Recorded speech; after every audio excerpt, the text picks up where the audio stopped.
We are live right now.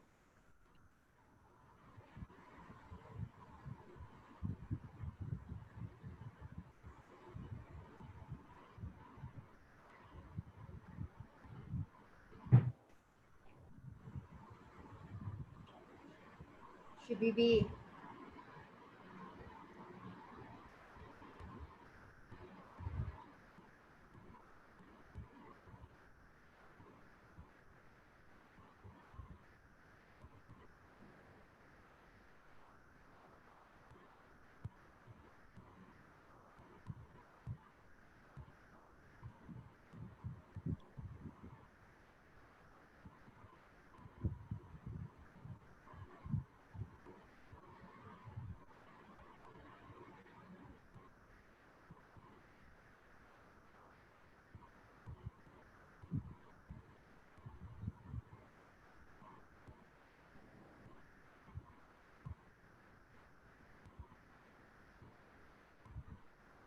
How's it going, Nivedita?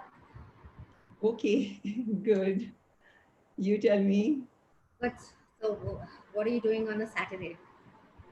What's been fun today? Well, actually, it's very difficult to now differentiate a Saturday from a Sunday and from the rest of the week, really, because pretty much all days are Saturdays and Sundays. And as a therapist, one is counseling through the week.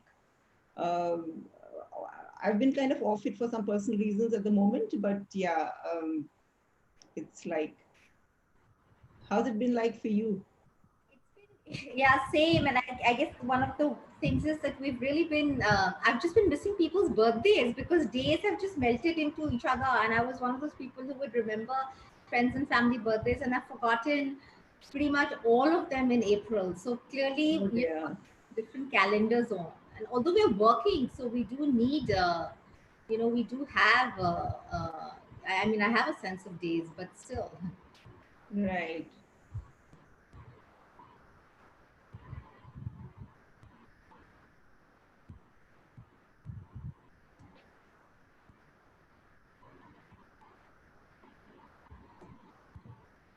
Good afternoon, everyone. Thank you and welcome. Thank you for joining us on the Harappa Habit Hour. It's our first weekend and Saturday Harappa Habit Hour. So even more grateful and thankful that you all made the time. My name is Shreyasi Singh. I'm one of the founders of Harappa Education and the company CEO. And we've been running Harappa Habit Hour as an opportunity and as a forum for us to interact with our learners live as well as potential learners. And we're just so passionate about the curriculum that we have, and we know that it can help people. That we're very excited about this format and have had great success and a very encouraging response from everyone over the last 4 weeks when we started doing Harappa Habit Hour. Reboot Saturdays, which is the property that we're launching today, is something new that we're trying and really just born out of the feedback that all of you have been giving us, or we have been picking up, or we have been experiencing ourselves, is to say that this is an impossibly difficult and challenging time for all of us. And one does seem like even the most skeptical people towards using tools and techniques for therapy or for positivity or well-being are now hankering for something that can help them manage and navigate some of the dips that all of us feel in our lives right now as things are so difficult. And which is why we've started what we call the Reboot Saturdays version of the Harappa Habit Hour, and this is the inaugural session. So once again, I hope you enjoy it. Very, very delighted to have someone whom I admire a lot and someone, one of the wisest people that I know, Nivedita Singh, who's obviously our counselor and psychotherapist in chief, in the chair, as you can see, with us today. Very briefly, to thank you, Nivedita, and how are you? Good afternoon, Shreyasi. Thank you for the introduction, and I'm fine. I'm good. How are you? Very well, thank you. And let me introduce Nivedita and her many achievements to our audience. Nivedita is, of course, the founder director of Co-Create Change. She has been trained in Team CBT, a unique technique by the renowned Dr. David Burns at Stanford University. She's also an advanced RECBT practitioner and a trainer from the Albert Ellis Institute in New York, and has done her master's in counseling psychology. Nivedita was previously the chairperson of the Sanjeevni Society for Mental Health and has also been the executive director of SETU. Um, Thank you so much, Nivedita, again. You're welcome. Okay, so we have the, let's quickly, if we can quickly have the agenda up, we can tell you the 60 minutes that we have planned for you. Of course, we've gone through a brief introduction, and really we're doing something very different this time, and I'm very excited for Absolutely. it. It is actually a live therapy session. I'm a little bit scared for myself, I have to say, because the live therapy session is going to be on me with all of you as witnesses to my journey. But I couldn't have found somebody better than Nivedita to trust doing this live therapy. But then just why we're doing it live therapy is we wanted to move beyond the stay positive, feel good, don't feel negative kind of vocabulary that all of us are limited by. It's not very helpful, and we really did want to bring a technique that you could see being used on someone and learn from that, and then be able to apply it to yourself, or put yourself in my chair, and choose while Nivedita is doing this with me, so that hopefully it is a technique that you can learn and benefit from. So which is why it's a different, just some house rules to say that because it's structured a little bit like this, we will take all of the questions towards the end. Please be patient. We understand, appreciate, and are grateful for all your questions. But just for the benefit of this format to work at it is, and for you to get the most value, we believe that it'd be nice to push the questions a little bit towards the end. So Nivedita's entire evidence-based technique has the time to play out. And with that, and once we do the live therapy session, of course, we'll have time for Q&A, and we will end with summarizing the hour, and give you some resources that we hope you will find helpful later. But before we go ahead, Nivedita, I wanted to ask the burning question. The words of worry, stress, depression, anxiety, they've all congealed into this mess that's in all our heads and hearts that we can't make sense of. Are these words different? What are these words? I think it's a great place to start with, because these are words which from the outside are sometimes difficult to differentiate, because these are also words which we use in our casual conversation on a day-to-day basis, and it's difficult to spot what the difference is. What I'll do is I'll quickly run us through the salient features and the differences so that we are all on the same page. I'll start with stress. So stress is something which we all know, and there's a wonderful slide up here. Stress is our body's physical response to a threat which is external. So we need a stressor, or we need something which kind of gets us all worked up. Now, stress can be real, it can be imagined. A good example of an imagined threat is, if sometimes the engine of a scooter misfires and we think it's a gunshot. So it can be real, it can be imagined, and stress is both positive as well as negative. So positive stress is something which eggs us on, it kind of challenges us, it gets us into a peak performance state. This same stress, which is positive, if taken to a limit and it's kind of taken to beyond our ability to cope, then it becomes negative stress and it causes distress, right? um, because stress is chemical, and we all know about the stress hormones, which kind of lead to fight and fright. Most of us know about it. So because it's chemical, it's very important for us to remember that we can only keep stress inside of us for a short period of time. That's the way we've been designed. The moment the trigger goes off, is absent, is removed, the stress hormones, which are kind of going up, are supposed to level off and are supposed to dip again. Unfortunately, what happens is that the stress hormones keep going up and up and up, and we don't really manage our stress well. So all this talk about, stress causing all kinds of lifestyle diseases, etc., is not a myth. It's absolutely true, because these chemicals are really, really toxic, and they can actually trigger off, diseases like cardiovascular disease, diabetes, cancer, all of that. So that's about stress. Now, a good way to explain anxiety would be, if you just imagine yourself holding on to the edge of a cliff, and you're holding on by the tip of your fingernails, and there's a deep, deep drop below. Now, what are some of the thoughts that are going to be kind of clouding your mind at this point of time? You're going to be thinking of, what if I fall? What if nobody comes to my rescue? What if I break my neck or break my back? Now, all these what if questions, which are to do with something which could potentially happen, and which is also to do with our inability to deal with uncertainty, that is anxiety. Okay. Now, anxiety, you have different kinds of anxiety. For example, you have these common social anxieties like performance anxiety, test anxiety, public speaking anxiety. Then something else which is very common today is body dysmorphic disorder, wherein we are, very unhappy with the way we look. Then you also have more serious ones like, obsessive compulsive disorder, you have panic disorders. So all of these belong to the anxiety family. Coming to depression, God forbid we have you falling off the edge of the cliff and you're totally down at the bottom.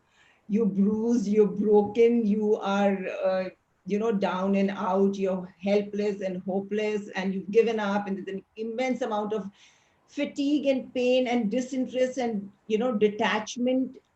All of that is what depression is about. Now, it's important to remember that a person who's depressed can also be anxious about the fact that they are depressed. So, if I'm somebody who's merely anxious, for example, if I'm anxious about flying and I'm kind of scared that what if the aircraft crashes, then I'm just anxious. But then if I'm depressed, and if anybody in any of our viewers families is, or any of you guys are depressed, it's very important to rule out anxiety, because it often anxiety comes riding on depression, so it's a kind of a double whammy at times. A good way to explain worry would be to look at this ball of wool which is coming up on the screen, which is an entangled ball of wool. And worry is actually really repetitive, circular kind of thinking. It's an adaptive function, wherein when we take a problem in our heads and we kind of go over and over and over it, we normally arrive at a solution, right? Now, what happens is most of us worry at some time or the other, but some of us tend to worry all the time, and then we become chronic worriers. So a function which is supposed to be an adaptive function actually becomes maladaptive and starts working against our interest, right? So what is very interesting is that worry is actually a function of the imagination. And outside of God and nature, for those of us who believe in God, outside of God and nature, the human imagination is one of the most powerful forces on earth. Because look at what our imagination has been capable of. So if you have your imagination working for you, I mean, it can take humanity to the next level. But if you have your kind of imagination working against you, if you kind of become a chronic worrier, then you're in for problems related to mental health and well-being. So these are the important things about stress, anxiety, depression, and worry, which we have to keep in mind, and kind of it helps us to be on the same page for our session today. I don't think I've ever heard a more lucid and visually memorable way for that explains us. And to everyone who's joining us, we will send these. We will try and find a way to share these images for you, because just having those images is such a I know. sweet way for us to know what we are feeling at the moment, right? That stress is a chemical response, anxiety is a what if, right? Depression is a falling down, right? And Mhm. worry is just circular when you just knot it, your head is just knotted together. Yeah, and what is important is that worry is the common thread running through all of these. So it is what ties up stress, anxiety, and depression. It's the common link between all of them. And these are not sequential. One, just one question to ask is, these are not sequential. You don't build from one to another. You could be having all four at the same time. No, so for example, if there is depression, it might lead to anxiety also. too much of stress can, if it gets out of hand, then it can lead to all these disorders. So it's not sequential necessarily, but one could ride on the other. So there could be comorbidity, as it's called. Yeah, as we've all learned that term and that word in the last 5 or 6 weeks. Okay, before we go ahead, you were very kind to sort of, you had done in your practice. You've been seeing obviously enhanced stress, worry, anxiety, depression, all of that play out in this unnatural circumstances that we're all operating in right now. And Right, there are a lot of these things that you've collated through a survey that you were telling us about, right? That some things that people are worrying about are the numbers of infected people are way higher than being reported because there's no testing. We see that even play out in our journalism, right? That one right, of the big reasons why we don't trust the government data is because saying, hey, you're not testing enough, so how could we trust that? The pandemic is worsening, the world will turn apocalyptic. Second thing, I think people in my life will die from the virus. I think for people, with all of us who have parents who are older, who fall in the most sensitive category, that is certainly a concern that all of us are feeling. I live too far to take care of them. Borders are closed. There's actually no physical way for me to be there for the people I might love most. Right? Things have changed so much. Nothing will be the same again. I miss my little practices, my everyday rituals. Whether it's going swimming or whatever. Right? right, right, right, Jobs soon. I mean, we've not started having unemployment data come in, but if we are following unemployment data coming in from across the world, that's going in millions, right? right. So I won't have enough money to pay my rent, my child's school fees, just all of those worries. And I'm looking for a job right now, but nobody will be hiring, so I'm actually not going to get a job. These are the five worries that you've been hearing a lot about, right? Yeah, these are, very, very common experiences people are going through. I mean, there's an immense amount of, there's this prolonged uncertainty, which is really getting us. Then there's also this anticipatory grief. People are grieving, but then there's an anticipation to it. They really don't know what they're really grieving about because, grief is a loss. Right now, there's a loss of freedom, there's a loss of routine, there's a loss of rituals, as you just said, that one was used to. Along with this, there's a lot of ambiguous loss. There's nothing very tangible about it, and yes, yet there's a sense of loss, right? And these are not emotions which we are used to grappling with for a period of time. So, of course, it's giving rise to an immense amount of stress, anxiety, depression, worry, concerns, fears, all of that. And it's something which is so globally there. I absolutely, I think this is so evocative, those two phrases that you use, anticipatory grief and ambiguous loss, right? I think it's so true. Even if work is okay, you have your family, everything is fine. It's just feels like something is not there, right? And you can't put your finger on it. What as an expert do you think is the solution, and how are you? Actually, we should do a poll now, Nivedita, right? That's what we had planned. Should we do that? I think that's a great idea. Yeah, let's have a poll and see how many of our viewers are actually experiencing stress, anxiety, grief, worry, all of that. Yeah. So you can see the poll up, please. How stressed and anxious are you? We'll run it for another 10, 20, 15 seconds.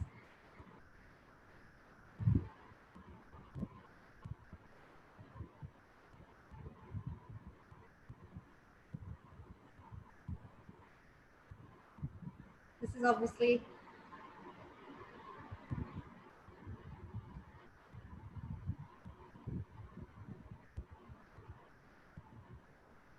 are we, can we close the poll now?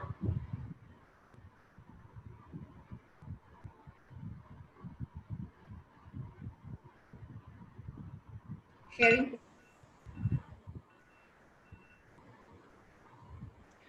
All right. So we have 45% of people who are who are feeling mildly stressed or anxious, and 47% who are moderately so.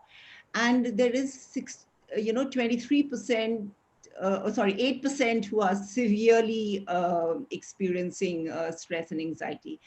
Fair enough. I mean, it's bound to be, and that's precisely why we are here today.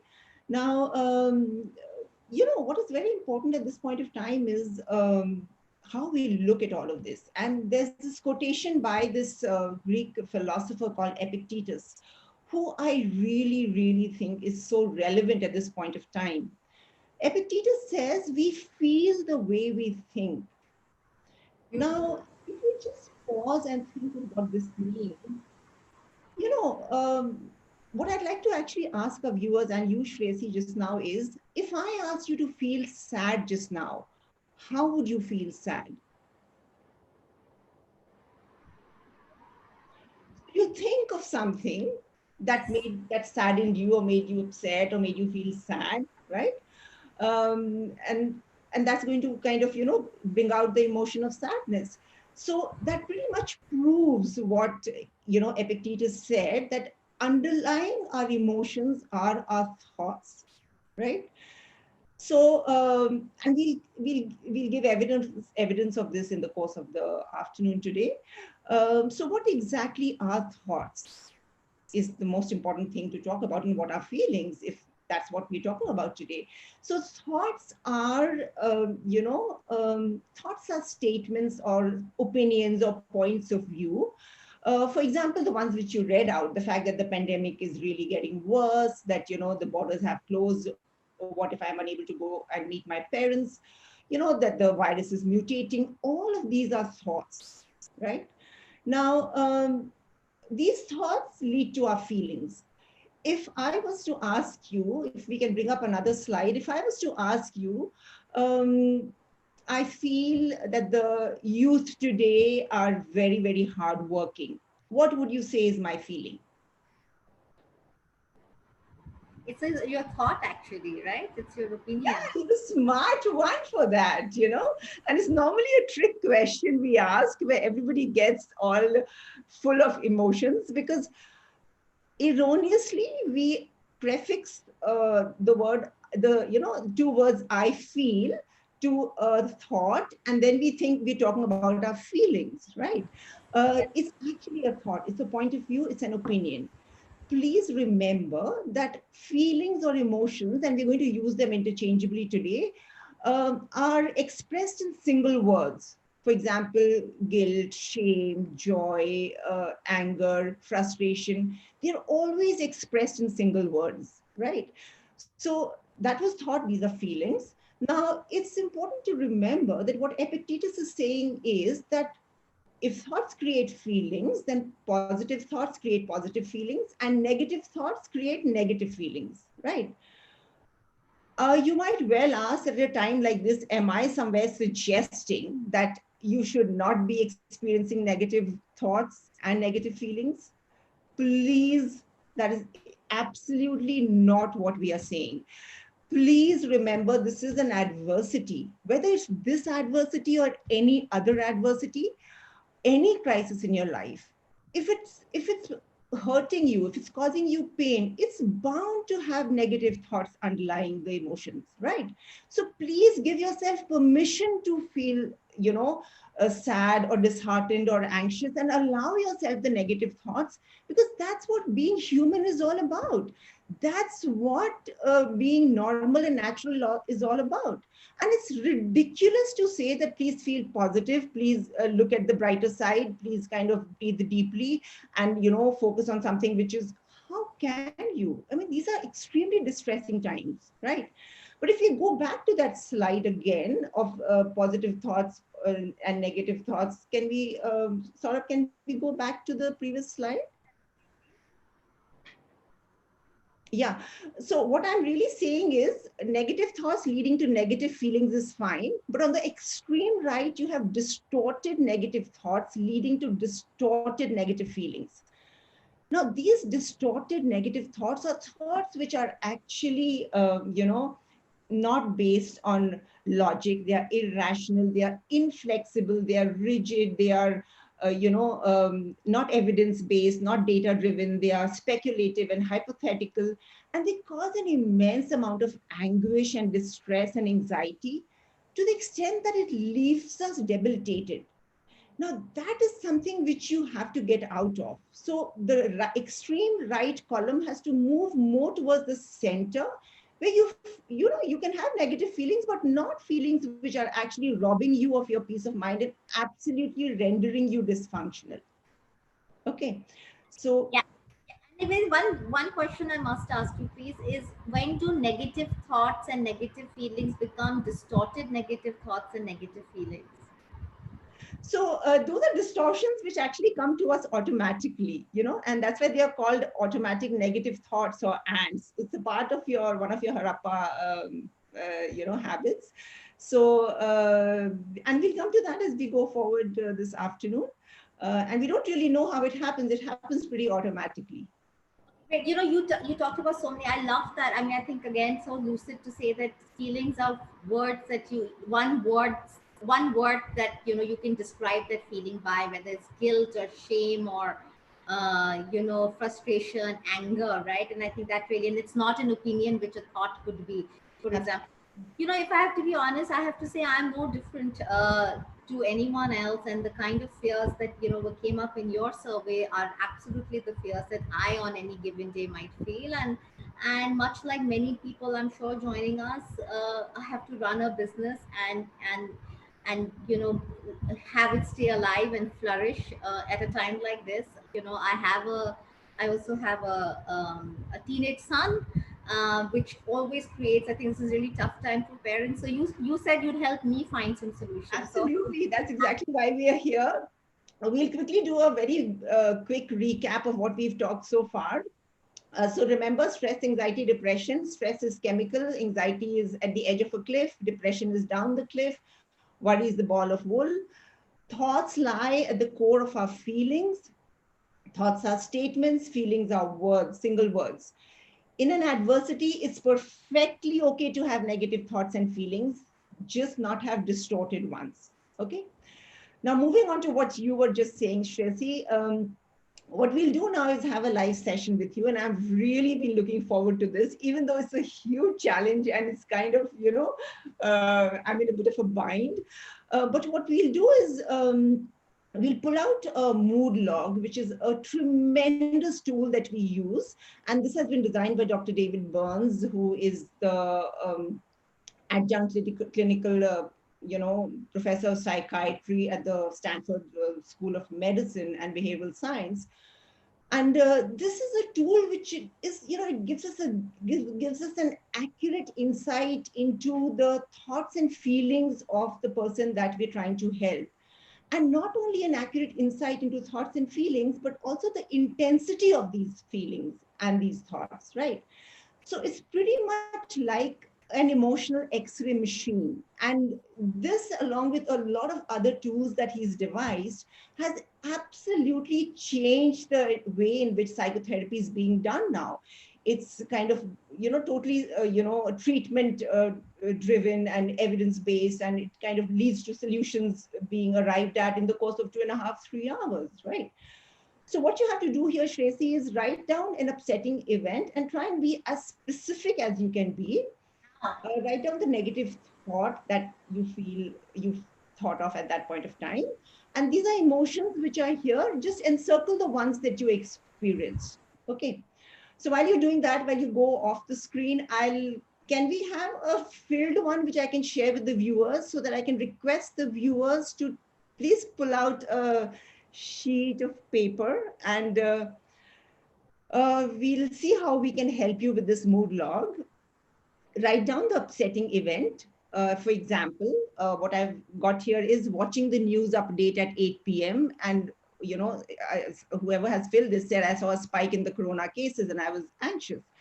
Along with other emotions, they were depressed, they were anxious, they were despairing, they were defeated, they were jittery. And the negative thoughts are, this could be the new normal. My life is going to waste, and I could catch the virus and give it to my family members. And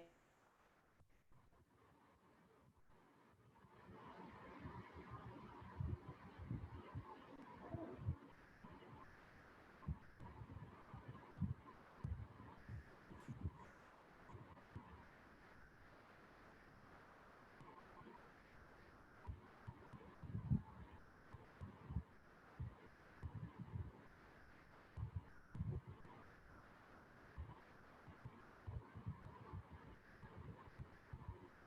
I think we've lost Nivedita's. I think we've lost Nivedita's audio at a time. Something that I'm sure she would be stressed about also. I think essentially the mood log template. The mood log template is a very powerful tool, as she was saying, developed by Dr. David Burns, as a way both to identify the feelings and the emotions that one is feeling, and actually they use it in the best psychotherapists use this in some of their in their practice, and then also most importantly to understand the intensity of some of these emotions. Nivedita, do we have you back? And I know while Nivedita is, I'm sure, trying to log back on, yes, please. I think that's a great idea. I think if you can start filling the mood log, can we have that template up on the screen, Saurav and Sanjay? And if you can start reflecting on this and try filling up your own mood log, she's going to come in and walk us through this while we're just checking with her what happens. Thank you so much.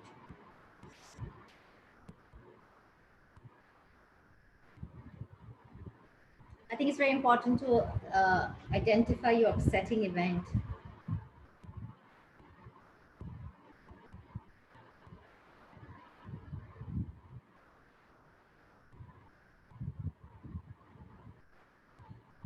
I'm seeing questions to say what do the percentages mean here. I think percentages means intensity, but again, Nivedita will be back and she will be able to tell you more. But just from the little bit that I know, it is the intensity of the emotion that you're feeling.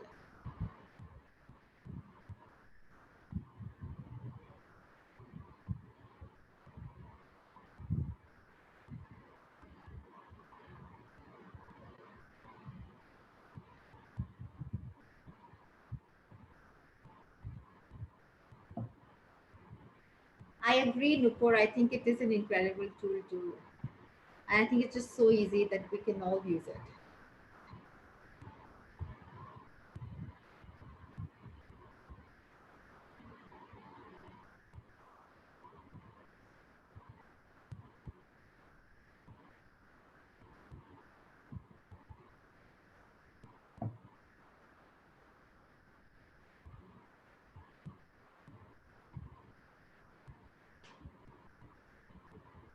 Because I would have loved to, if in any other topic and subject, I would have loved to take some of your questions on yourself, but for something as nuanced and textured and delicate as this, I wouldn't like to, because I think there is obviously only a trained counselor and psychotherapist should. So just happy for your patience, please, as she comes back on.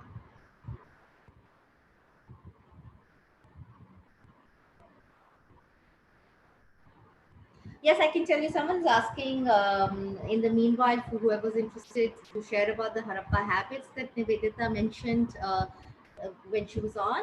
Essentially, at Harappa, we have a curriculum of, let's not be anxious. Yes, thank you, Juhi. Let's not be, I'm not. So, thank you. None of you should be also.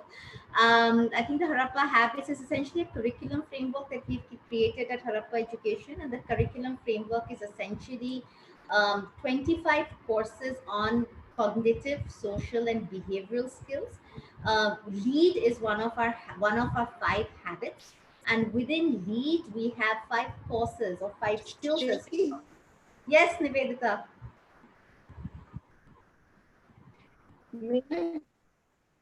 may I just interrupt? I'm sorry. Can we just carry on because we have a huge agenda before us today? Yes, yes, no, we were just So waiting have for you you. done? Are you done with your? Are you done Yeah, with just your? finished. Yeah, I'm back.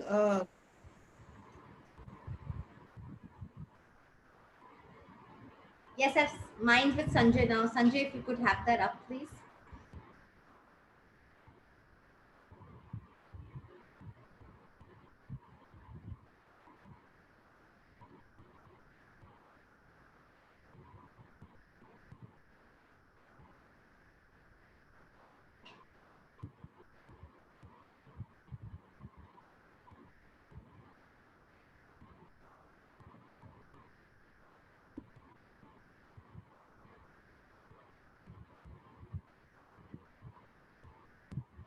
Nivedita, can you see?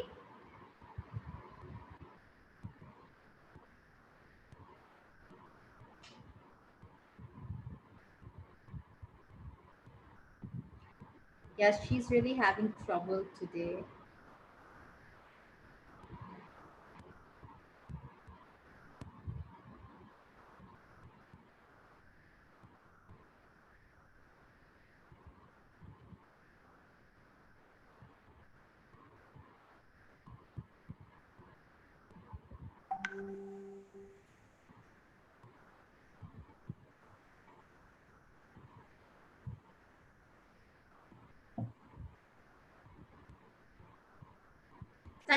Sanjay is my colleague from our curriculum team, and he's been working with Nivedita on this and for many of our lead courses.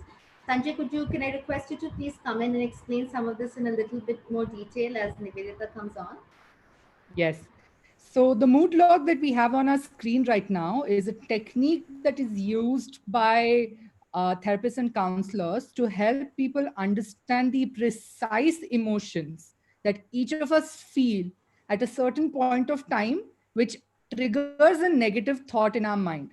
Let's just say that in this case, your son's orientation clashing with the big meeting has triggered a certain negative thought.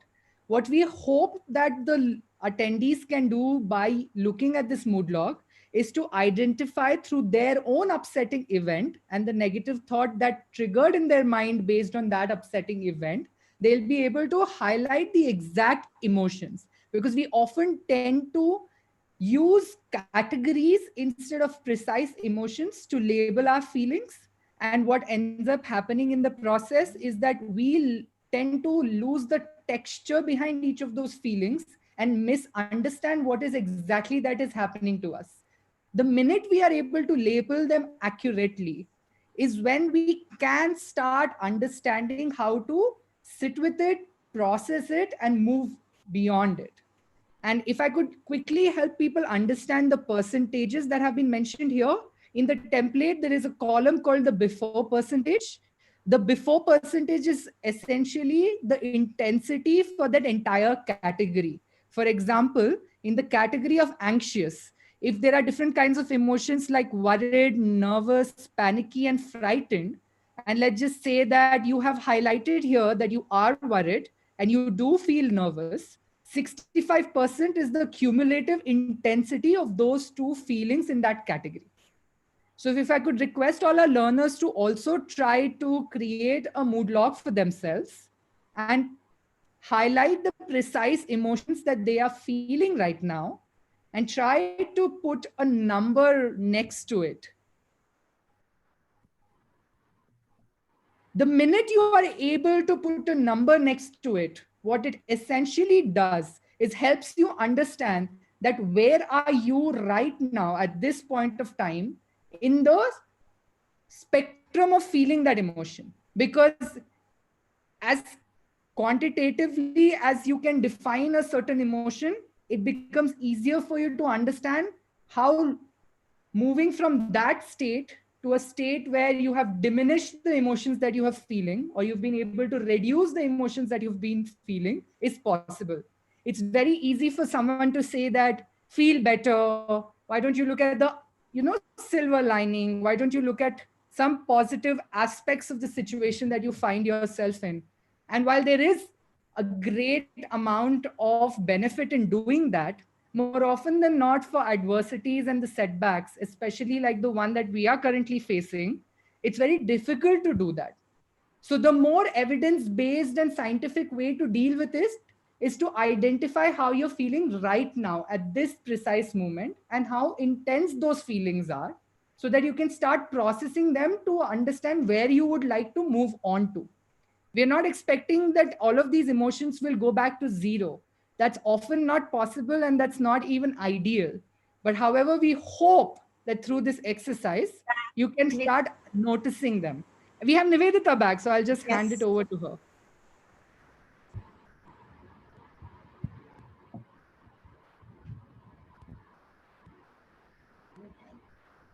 Nivedita, have we got her back?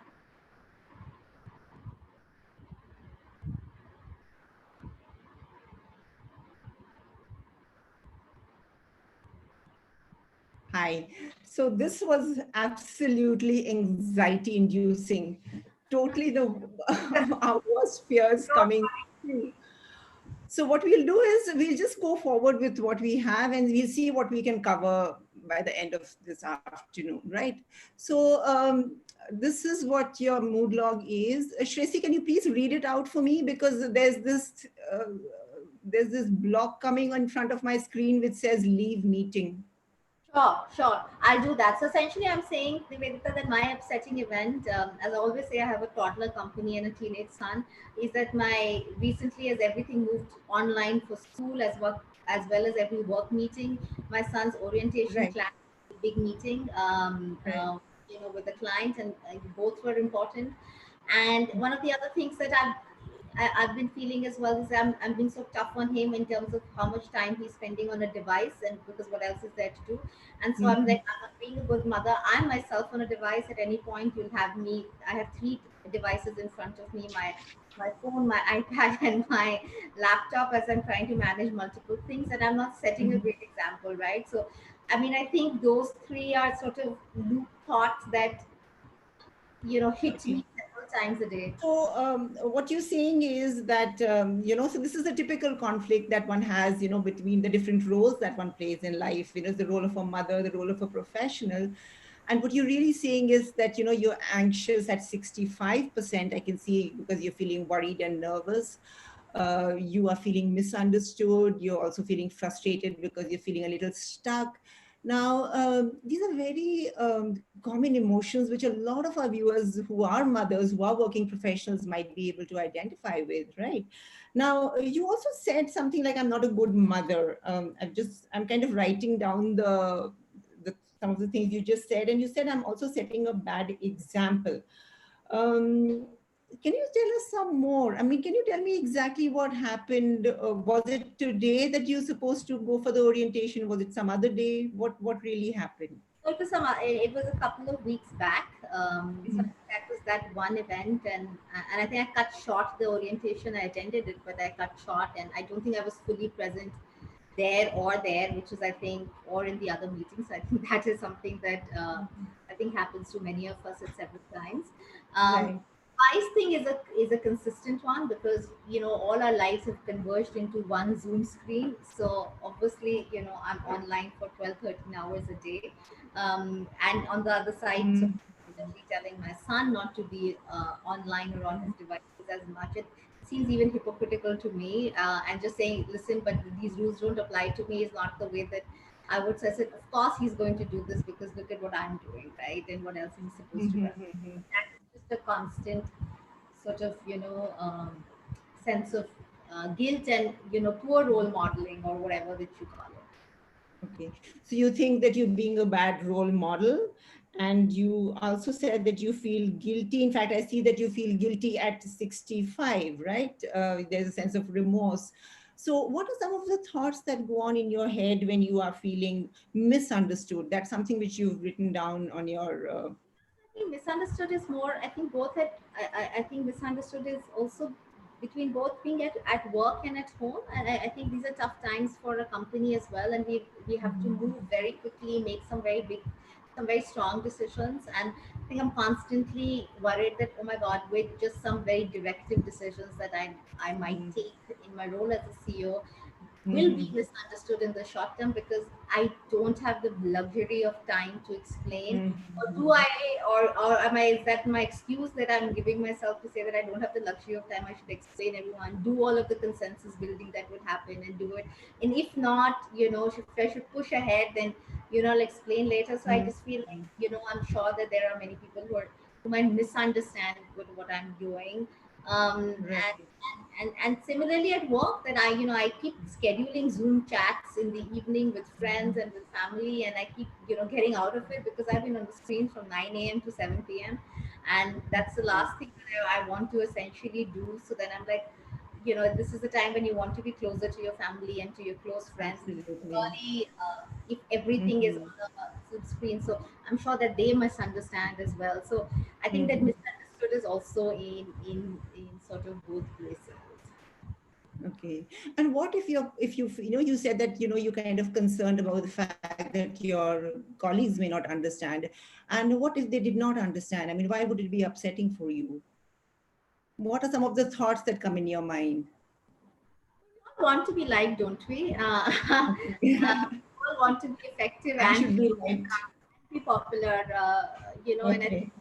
anyone in a leadership or a managerial category uh, Mhm. would certainly want that. And I think it would, Right. and more importantly, I'm sure it would also lead to loss of trust in some moments.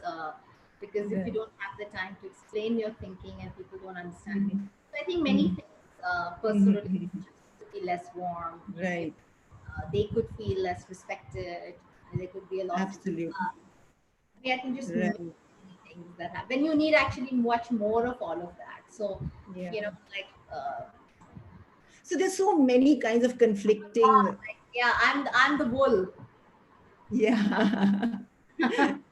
So you feel on one hand you're the bull, and then you have this mother in you, which is actually torn between being there for your son, and then you kind of also caught up with all these machines and the responsibilities that you have. I notice you've also put 70 as pessimistic. What does that really mean? I mean, what is bringing about this pessimism? I have to say that that's a really big one for me. Even 20% of pessimism being there is big for me because my default setting is all optimism, right? And I think that really is my default setting for. I have Right. to say that this week of the lockdown was very tough on me. Like I finally felt claustrophobic. I think the first 4 weeks, I Mhm. surprised myself by being as okay about it as I had been. I also doing like cooking more and work we were doing great, all of that. But I just felt like this week from my God, this won't end, right? I think, and as May 3rd, I actually think that as May 3rd is nearing, what Right. life going to be on May 4th is I think is just that countdown is leading to a Right. nothing will change and this is what it will be again, right? Right. Um, So there's been a kind of a shift in emotion over the last, few days, because there's a kind of a dread at times. What if this continues even? it's what it, Yeah. yeah, continues. And I think I'm feeling that. And this week just felt like, sort of claustrophobic and therefore I think Right. some optimism was coming through. Absolutely. Yeah. You also mentioned the fact that you're feeling angry at 70%, which is, you're kind of annoyed and irritated. So where is the annoyance and irritation coming from? And like, I mean, is it hard for you to talk about all this, Tracy? Are you comfortable talking these things? I know this is a public platform for us. 40 people, but no, I think I'm fine because I don't think there's. No, I think it's a good thing. I think it's a good thing for all of us to speak about it. So I mean, it's not. Right. I'm not saying this is my most preferable fun Saturday afternoon activity to do, but I Mhm. just this bit. But I do understand the power of this, and it's uncomfortable, but I think hopefully it's a useful discomfort. Yeah, I mean, I have immense admiration for somebody like you coming onto this platform and sharing something so personal. And the fact that you're torn, you kind of sharing what you're going through vis-a-vis your colleagues, vis-a-vis your family. The fact that you're scared of feeling misunderstood, you want to be liked. How many of us kind of have the courage to say that, right? That I want to be liked, like guys like me. And also there is anger, frustration, irritation. There is a kind of almost like a dread, which a lot of people can identify with. You said you've been making a lot of efforts. Like, I don't want to know what efforts, but how has it been? What has it been like? In terms of Like for example, it's okay. You're also smiling at times, but then when we are alone in our own thoughts, and there are these dark moments that happen, and there are some of these thoughts which can be extremely scary. What are some of those thoughts which come to mind? well, one big thought is I think two. I think actually for me, all my worries and my thoughts essentially converge on three or four things that I'm sure they do for everyone. My God, will my company survive? Something that I worked with such passion on for 2 years. 2.5 years, and will I be able to help it survive, right? Like, will I Mhm. not screw up something Mhm. that I love so much? I think that, of course, is a big worry, for Mhm. sure. Second of Mhm. I think when you have kids, you're like, my God, are they going to change forever? Will they have fewer friends? Will they never do sports? Will they never Okay. appreciate? There is just like, all of this. Will they just be in this like really contained Right. zone? I think that's second. Third, because if we're all active people, I think Mhm. the loss of freedom of mobility is Absolutely, yeah. loss, right? I think all the frustration and anger and restlessness comes from not being able to actually physically move, which becomes Absolutely, absolutely, yeah. in life, right? So I think that there's been just a lot of, I think, frustration around that. Mhm. Um, Mhm. yeah, so I think those three things are. Yeah. So I think I've pretty much, in the time that we can spend on this, pretty much got a fair idea of what you're really going through. Did you kind of know you were going through all these emotions with this kind of intensity, and these were, what you were experiencing? No, I know I don't. We never really sit down and maybe think, but you don't put it on a log. Like this is the first time Right. ever that I have put percentages Yeah. on whatever, right? Right. Right. So, so are So you kind of feeling heard out? Are you kind of feeling understood? Would you like to say something else? Is there something which we haven't touched upon? I think I've said enough. No, no, I actually in some way, but it's you, so I feel like it feels good to share. Sorry? I think it feels good to share. I think You we feel good to share. Okay. say it out Oh, loud. right. So are you kind of ready to roll up your sleeves and move on to doing some kind of work on, and let's see if you want what you want to do with these thoughts and these emotions. Are you ready? So Shrisi, if I was to ask you, and you're not very audible. I don't know, there might be a problem with my thing, but I can't hear you very clearly. So if I was to ask you, let me just make my screen big. Yeah. Um, if I was to give you a magic button, which would take away all your thoughts and your worries and your fears, all your concerns, would you press that magic button? Oh yes, with all my power. With all your power? Okay. So let me see. I'm not very sure. I mean, do I have the tools to actually get rid of all your worries and thoughts? Yes, I do. And I'm confident I can. But I'm not very sure whether you really would like to do that. And let us just check on that, right?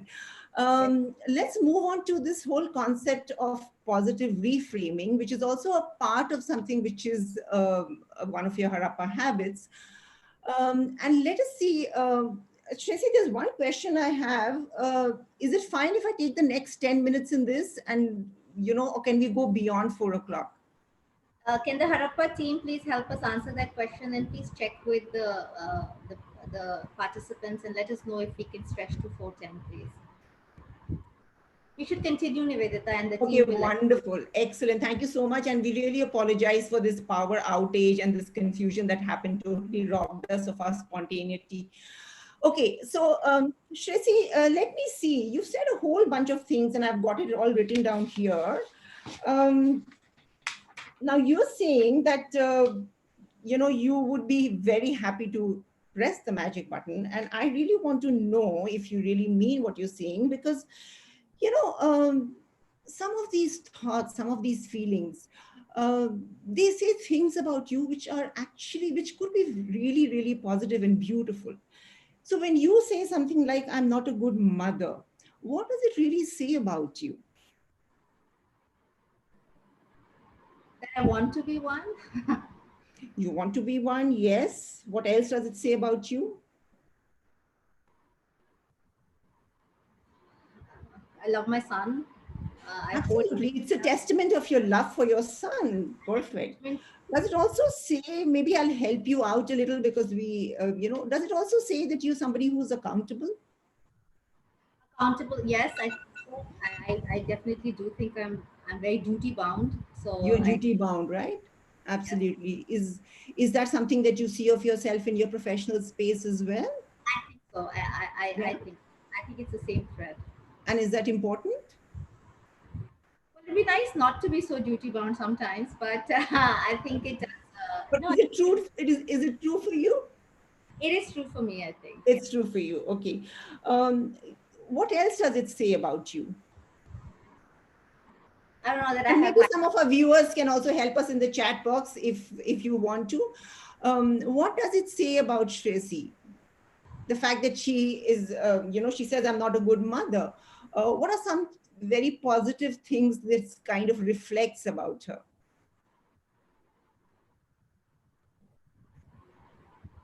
So there are a lot of responses coming. That you value loving relationships. Sorry.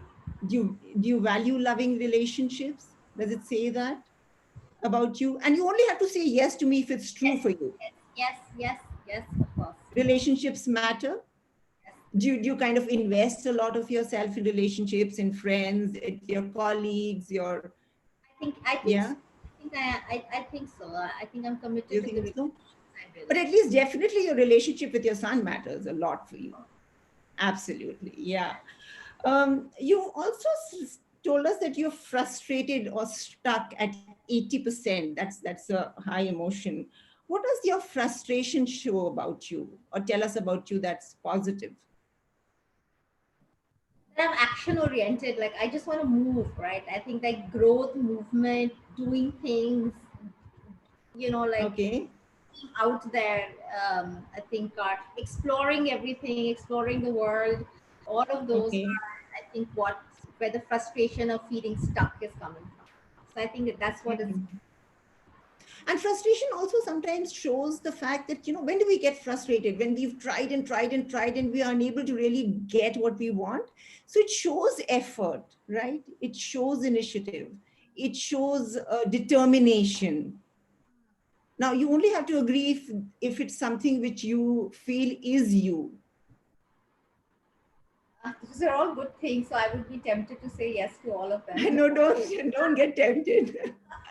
I think I think determination for sure. I Determination for sure. feel. Okay. Do you see that in the professional space? Do you see yourself as a determined young professional? I don't know about the young bit, but as a determined professional for sure. Okay. Yes. Okay.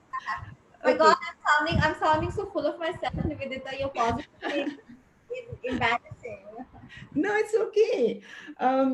What does what does when you say that what if I am kind of if I hold my company back, or what if I am pushing others? What does that show about you?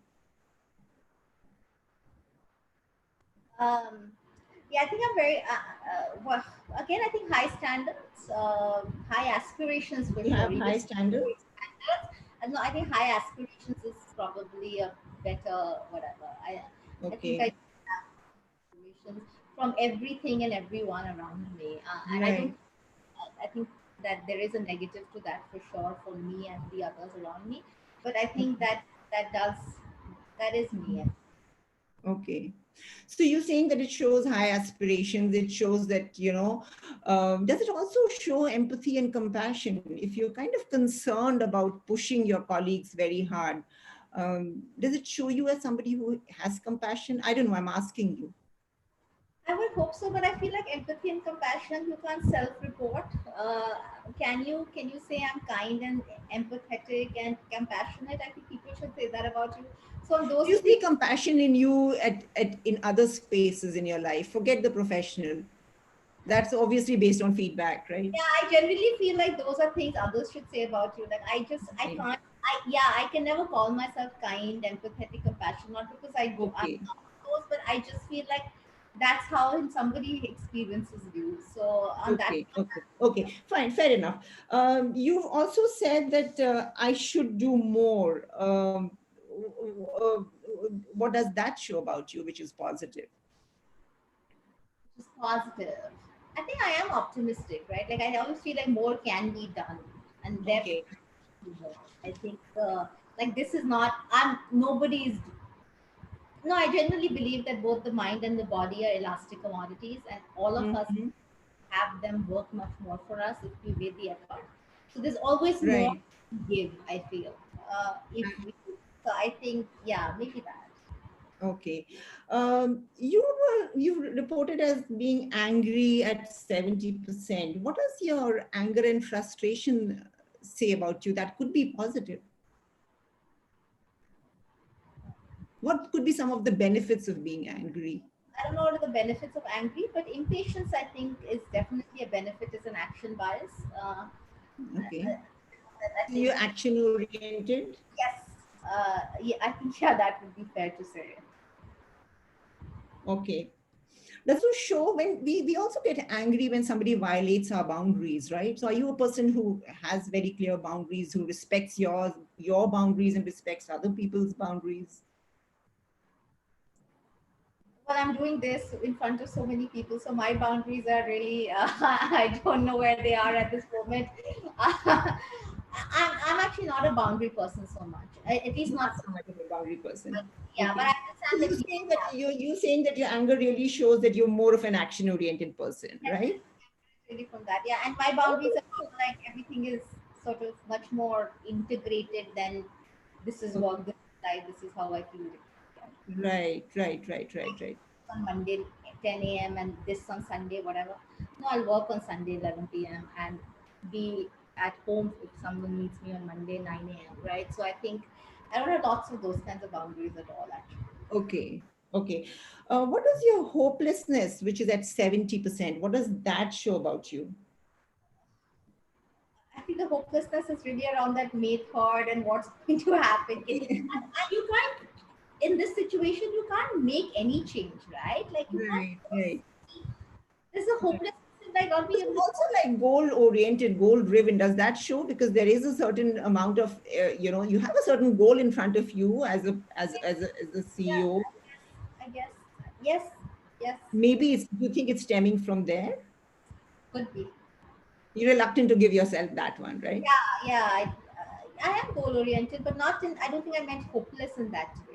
Okay, fine, Yeah, fine. I Okay. interpreted hopelessness in some other.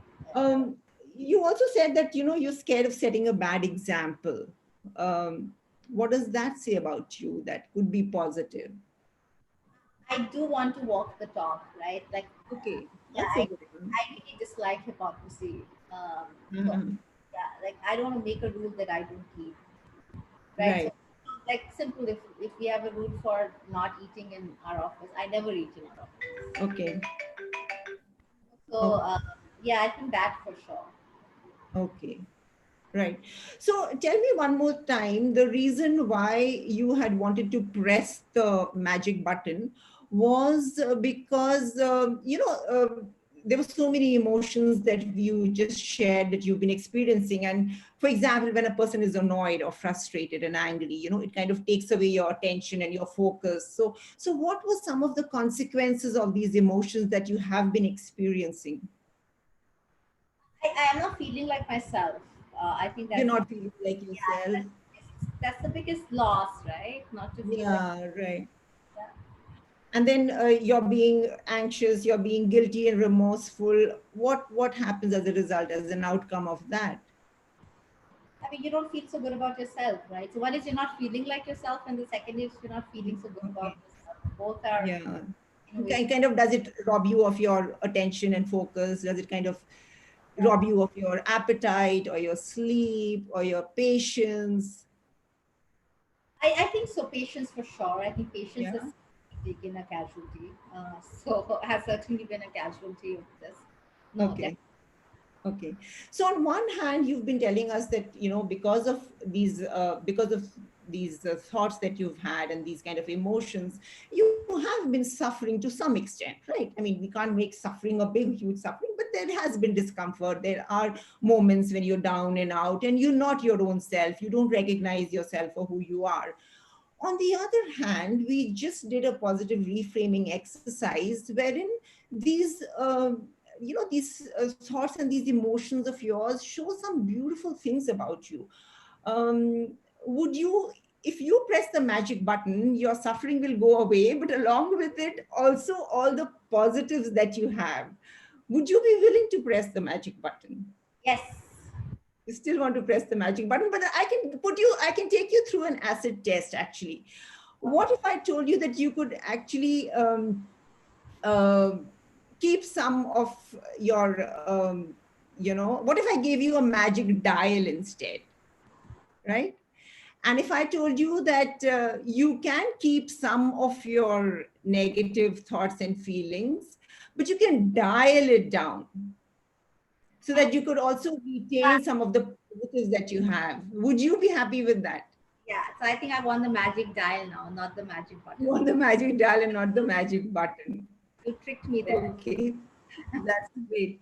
So, what we're going to do is, we right at the beginning we talked about the fact that our thoughts create our feelings, and intense, distorted, negative thoughts create intense, distorted emotions. Shresi, you have agreed to dial down your distorted, extreme thoughts.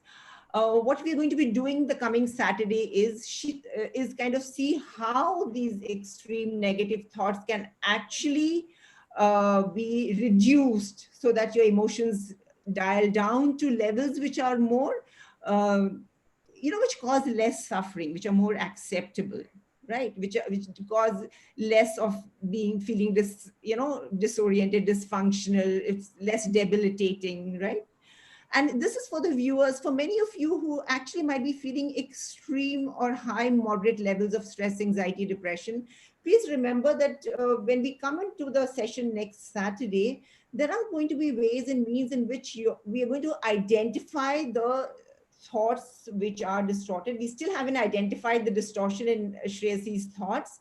And then we're going to actually help dial it down. It's not actually a dial which we kind of dial down, but we actually crush these negative thoughts and we are able to bring down the level of emotions.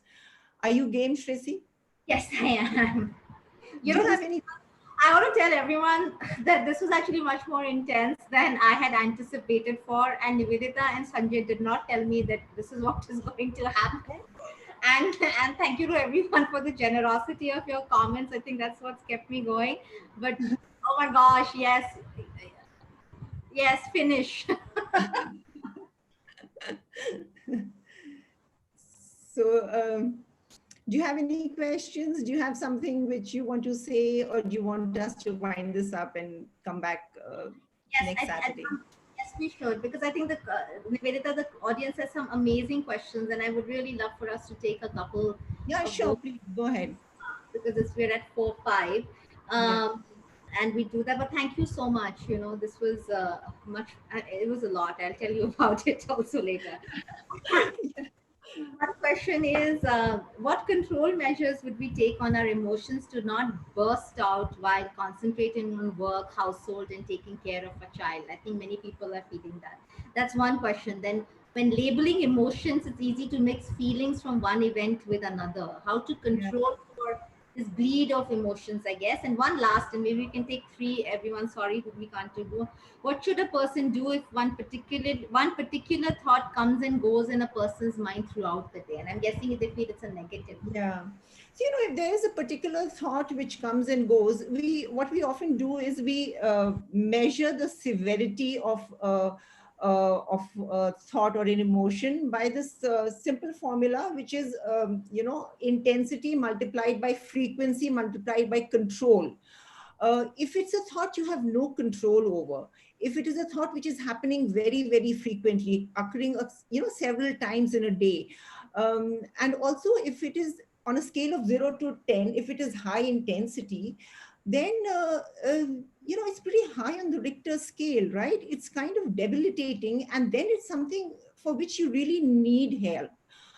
On the other hand, if it's coming frequently but it's low intensity, if it's just 2 or 3, we can give you tools, we can give you different ways and means, and we normally give you instruments and tools. We almost have 150 different tools which can, and then we do relapse prevention, we train you in that, so you can thereafter handle these things yourself, right?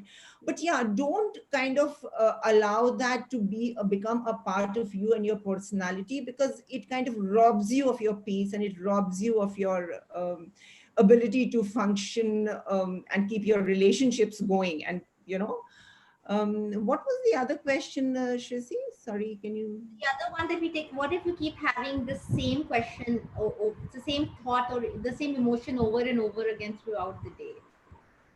Well, it obviously means that you're not addressing it, right? If it's coming over and over again, there is an underlying issue which is actually kind of eroding you, and it's you kind of maybe sweeping it under the carpet for whatever reasons. Maybe it is at a subconscious level, and it has to be brought to conscious awareness.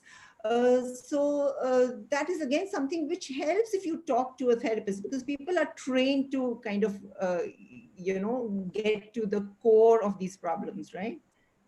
Yeah. Yeah. Thank you, everyone. We really can't stretch it beyond 4:10, and so sorry, but please join us again next Saturday. We'll Are be you right. fine? You're kind of looking a little rattled. I'm sorry about this. Are you okay? Not at all, not at all. I'm very good. Can we have the last few slides, everyone? Yes, I think Nivedita, would you want to tell everyone that these are your must reads and they can really benefit from it, and maybe read some of this before our session next Yeah, Saturday? absolutely. You should definitely read Feeling Good, because it's one of the best books to read for somebody who's going through any of these mood problems. I would strongly recommend definitely that. And the others, of course, are good. And we have one recommendation from me all, to add to all of Nivedita's amazing reads. We've been doing this podcast called Habits Matter at Harappa, and our latest episode is on Black Swan events, and just how these improbable events that bring so much grief and loss and anticipatory grief and ambiguous loss, that Nivedita had called it. It's free on Google, Apple, as well as on Spotify. We have amazing speakers on this podcast. So I think you'll enjoy it if you've enjoyed the session. So do give that a listen. Thank you all. Thank you so much for. Thank you, everyone. Thank you so much who made our weekend for this response to Reboot Saturdays with Nivedita. Nivedita, we did well despite all the tech glitches. I know And the tech glitch was something which was so frustrating. no, not at all. I'm sure you must have been worried, but we're all good. It's fine, right? We'll see Great. everyone back on Saturday. Thank you to the amazing Harappa team as always for doing what you do. Bye, everyone. Bye.